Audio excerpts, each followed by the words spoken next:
اچھا بٹی صاحب، اب یہ خان کی نااہلی کا اب یعنی it is run up to خانز نااہلی، جس طریقے سے ہم دیکھ رہے ہیں کہ جی مولانا فضل الرحمان کا بھی ساٹھ آپ کو سنواتے ہیں، جو وہ فرما رہے ہیں جناب کہ یہ تو باہر سے لانچ کیے گئے ہیں اور کوئی طاقت اگر ان دوبارہ لے کے آئی، کوئی طاقت کیا عوام بھی نہیں لے کے آ سکتی ان کو؟ کئی سب گزارش ہے کہ اعتزاز احسن صاحب نے چند دن پہلے کہا اور مریم نواز نے 10 دفعہ پڑھایا ہے، پہلے عمران خان کو نااہل کرو، نواز شریف کی سزائیں معاف کرو، ان سے معافی مانگو۔ ان کو ویسی تھا یہ ساری پی ٹی آئی کا خواہش ہے یا شرط ہے یا ضد ہے۔ عمران خان بھی اس کے بارے میں یہ کہہ چکے ہیں۔ ایک بات آج میری بھی لکھ لیں، مجھے نہیں پتا کل کیا ہونا، یہ اللہ جانے جس نے کائنات بنائی ہے، یہ اس کو نااہل کرنے کی جرت نہ کریں۔ یاد رکھ لیں، سیاست دانوں کو صرف عوام نااہل کر سکتی ہے ووٹ سے۔ خان کو نااہل کرنے کا منصوبہ بظاہر ان کا بنا ہوا، مجھے اس پہ عمل درآمد ہوتا ہوا نظر نہیں آتا۔ جو بندہ عوام کیوں نظر نہیں آتا؟ اچھا اس کی وجہ بتاتا ہوں، کس بیس پہ نااہل کریں گے؟ 72-73 سال اس کی عمر ہو گئی۔ کیا آج تک، آج سے ایک سال پہلے 10 اپریل 2022 سے پیچھے چلے جائیں، عمران خان پہ ایک الزام لگا کہ وہ خدا نہ خواستہ پاکستان کے مفادات کے خلاف کوئی کام کرتا ہے؟ کوئی ایک مثال، کوئی رپورٹ ہوئی ہو، کوئی رپورٹ لکھی ہو، کوئی تھانے میں مقدمہ ہو، کوئی انکوائری بتا دیں نا۔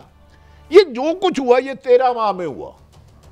آپ کو کسی بھی جماعت کو نااہل کرنے کے لیے کڑیاں ملانی ہے۔ ایک بندہ گرفتار ہو جاتا ہے، اس کے بعد اگر کسی نے سرکاری املاک کو، اگر نہیں جس نے پہنچایا غلط ہے تو اس کو آپ قصوروار کیسے ٹھہرا سکتے ہیں؟ میری خواہش کسی کی ضد تو اللہ معاف کرے ہو سکتی ہے، انا ہو سکتی ہے۔ ویسے کام یہ عدالت کا ہے یا طاہر صاحب کا ہے؟ نہیں قاضی صاحب دیکھیں، پھر میں عرض کر رہا ہوں، اگر اسے آپ نے نااہل کرانا ہے تو عوام سے کرائیں، خدا کے واسطے۔ الیکشن نہیں کراندے تو نااہل کے تو کرا دیں۔ کسی بھی بندے کے خلاف کیس ہونا، سب سے پہلے اس کا سابقہ ریکارڈ دیکھا جاتا ہے کہ یہ ریکارڈ یافتہ تو نہیں، کہیں اس نے جنرل ضیاء کے ساتھ تو نہیں کوئی ڈیل کی، کسی آپ کو ان کی جیلانی کو پیسے تو نہیں دیے، یہ ریکارڈ دیکھا جاتا ہے۔ عمران خان کو نااہل کرنے کے لیے یہ 22 اپریل سے پہلے کیا نکالیں گے؟ مجھے بتائیں نا، آپ بھی صحافی ہیں نا، میرے سے پرانے برطانیہ دور دے تاڑے نال دے تھے، وہ بندے چلے گئے جنہوں نے قلعہ بنایا سی۔ منجو داڑو پہلا اخبار کڑیا سی، اے ویکھو ذرا، نہیں آپ کو میں ضیاء الحق صاحب کی تھوڑی سی یاد تازہ کرانی ہے آپ کی۔ جی ذرا مولانا فضل الرحمان صاحب کی ذرا گفتگو سنائیں، آپ کو جنرل ضیاء الحق ضرور یاد آئیں گے، سنائیں جی۔ ایسے عناصر کا خاتمہ ہونا چاہیے، ایسے عناصر کو حوالے کرنا اس کا تصور بھی نہیں کیا جا سکتا۔ اور اگر کوئی بھی قوت، کوئی بھی ادارہ ان کو دوبارہ اقتدار میں لانے کے لیے کوئی داؤ پیش کرتا ہے، وہ بھی اسی طرح مجرم ہوگا کہ یہ جماعت خود ایک مجرم جماعت ہے۔ لہٰذا اس حوالے سے ہم ملک کے ساتھ کھڑے ہیں، اداروں سے اختلاف بھی کریں گے لیکن اداروں کی عزت بھی کریں گے۔ یہ ملک کون ہے بٹی صاحب؟ توڑا نام ملک تو نہیں؟ اچھا 2 منٹ ٹھہرے۔ یہ میرے خیال میں تو محترم مولانا فضل الرحمان صاحب کو فوری طور پہ انہیں بلا لینا چاہیے، پاکستان کے اہم اداروں کو، حکومت کو۔ الزام لگایا ہے یہ حکومت کو کوئی بھی قوت، ادارہ اور ادارہ، دونوں لفظ قوت اور ادارہ، یہ میں اور آپ تو نہیں ہو سکتے۔ ہم تو فقیر آدمی ہے، کہتا فقیرانہ ہے صدا کر چلے، میاں خوش رو دعا کر چلے، ہمیں تو اپنا نہیں پتا کہ کل دفتر آنا ہے کہ نہیں۔ کوئی بھی قوت اور ادارہ ان مجرموں کو، ان مولانا صاحب کو یہ نہیں پتا کہ عمران خان ابھی مجرم نہیں ہے، ملزم ہے، سزا نہیں ہوئی۔ یہ کس کو چیلنج دے رہے ہیں؟ کس کو بلیک میل کر رہے ہیں؟ دے دی سزا۔ نہیں قاضی صاحب، ان کے کہنے سے تو اب ادب احترام سے وہ کہہ رہے ہیں کوئی بھی قوت، کوئی بھی ادارہ ان مجرموں۔ پہلے تو یہ بتائے قوت اور ادارہ یہ کس کو دھمکا رہے ہیں؟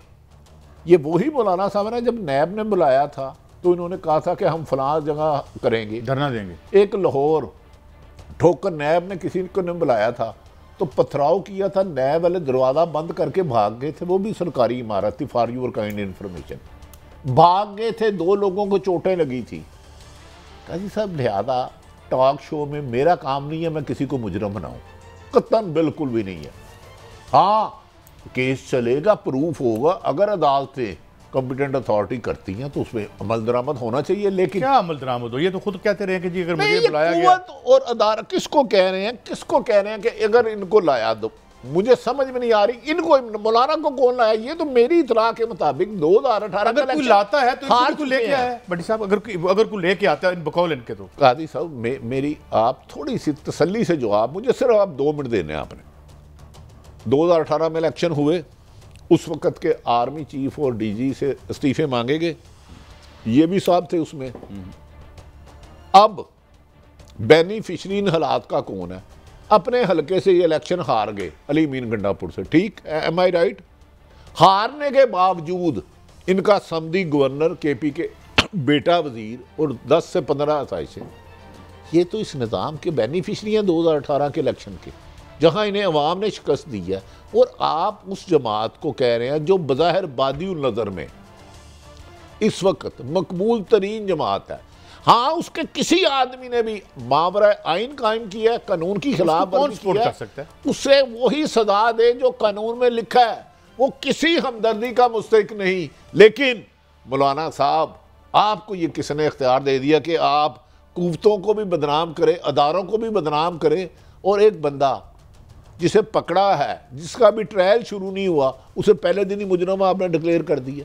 ابھی وہ ملزم بنا نہیں صحیح، آپ کے کیس ہی نہیں آپ سے بن سکا.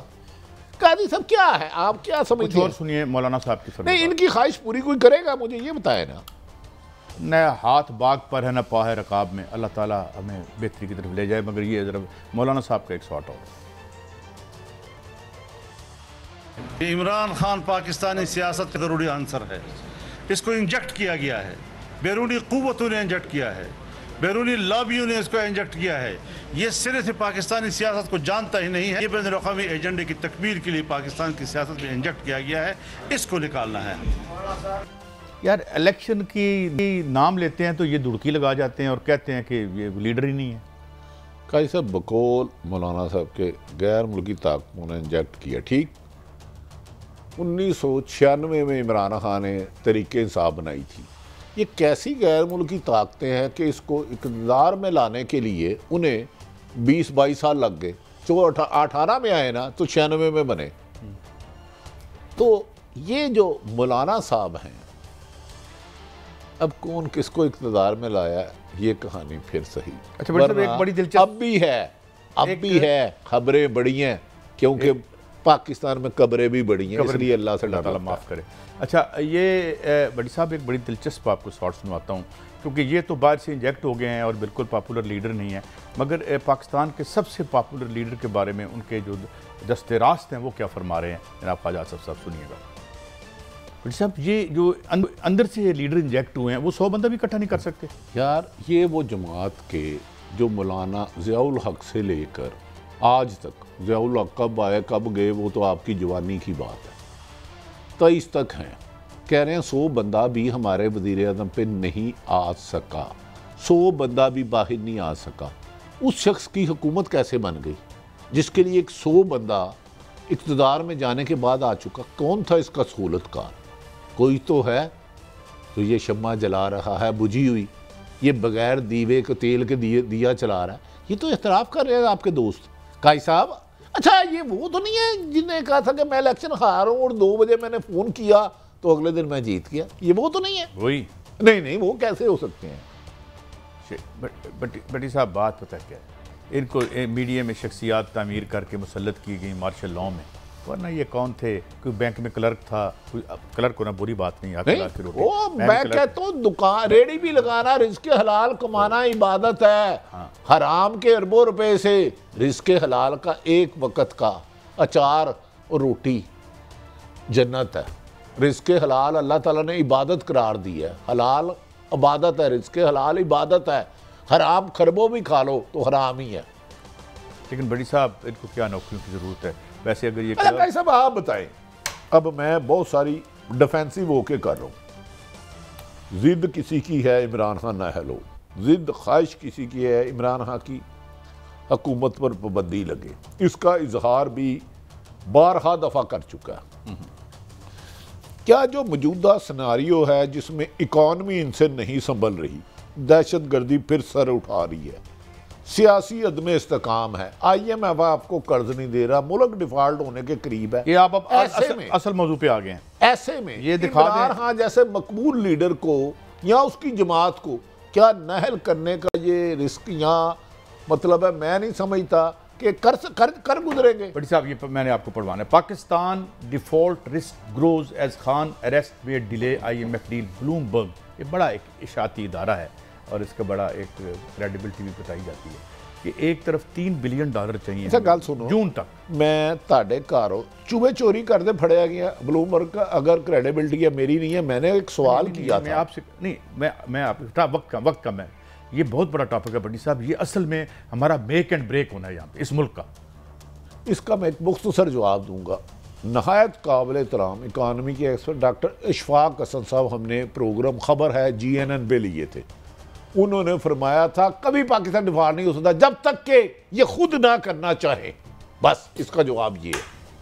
کیوں اب تو یہ اشفاق حسن صاحب کا ہے, پروگرام میں کلپس نکالا جا سکتا ہے. میری یہ خدا نہ خواستہ یہ وطن ہے تو ہم ہماری تو قبر بھی ادھر ہی ہونی ہے, ہمارے ماں باپ بھی ادھر ہی دفن ہے, ہم نے بھی ادھر ہونا ہے. یہ دیکھیں وہی ہمارے پاس کوئی آپشن نہیں ہے. ایکسٹرنل یار یہ چلے نیچے چلا گیا. پاکستان کو default without an International Monetary Fund bailout as its financing options beyond June are uncertain, Moody's Investor Service said. اس کا مطلب یہ ہے کہ وہ کہتے ہیں کہ جناب مودی کی انویسٹر سروس یہ کہہ رہی ہے کہ جن کے پاس اگر یہ پیسے ہمیں نہ بھی لے بڑی صاحب آئی ایم ایف کے تو ہمارا ڈیفالٹ خدا نہ خواستہ خاکم بدن. بقول آپ کے کہ بلومبرگ یہ کہہ رہا ہے, محترم رانا آپ رانا ثناء اللہ دیکھ لیں, عطا تاڑڑ دیکھ لیں, وہ سارے تو ایک ہی کہہ رہے ہیں کہ عمران خان RSS کے گنڈے ہیں, BJP کے بندے ہیں. انہیں تو مجھے لگ رہا ہے یہ اس حقائق سے جو خدا نہ خواستہ ڈیفالٹ اس کا تو وہ انہیں فکر ہی نہیں لگ رہی. بڑی صاحب ابھی آپ کے پاس مجھے بتا رہے تھے کہ ہر ملک ٹریول ایڈوائزری جاری کر رہا ہے کہ اس ملک میں نہ آئیں, یا امریکہ اور UK نے کر دیا ہے. تو اس کو پیسے کون دے گا؟ محسن رانجھا صاحب دے دیں گے میرے بھائی, یا اپنا عطا تاڑڑ صاحب بندوبست کر لیں گے, یا اگر ہم اسے را ڈکلیئر کر دیتے ہیں تو پیسوں کا بندوبست ہو جائے گا. قاضی صاحب اب جو حکومت انٹرنیٹ بند کر کے اور اپنی خواہش کی چیزیں میڈیا پہ چلا کے اگر وہ مقبول ہونا چاہتی ہے تو یاد رکھ لیں یہ دیوانے کا خواب ہے. سچ کی روشنی اللہ تعالیٰ نے بہت رکھی ہے. آج میڈیا پہ سارا دن جو کچھ چلا ہے آپ چیک کریں پہلے. آپ تو بہت سینئر جرنلسٹ ہیں, دل دکھتا ہے دل. بڑی صاحب آج سٹاک ایکسچینج اڑ گیا, بلڈ بات ہو گیا وہاں پہ. وہ ان کا ایشو ہی نہیں ہے. 82 کروڑ روپے کا نقصان انٹرنیٹ بند ہونے سے. یہ ایکسپریس کی خبر ہے. خراب کا ہو گیا. اس ملک میں جہاں آپ انٹرنیٹ بند کریں, ادھر international multi national company investment کرنے آئیں گی ان حالات میں.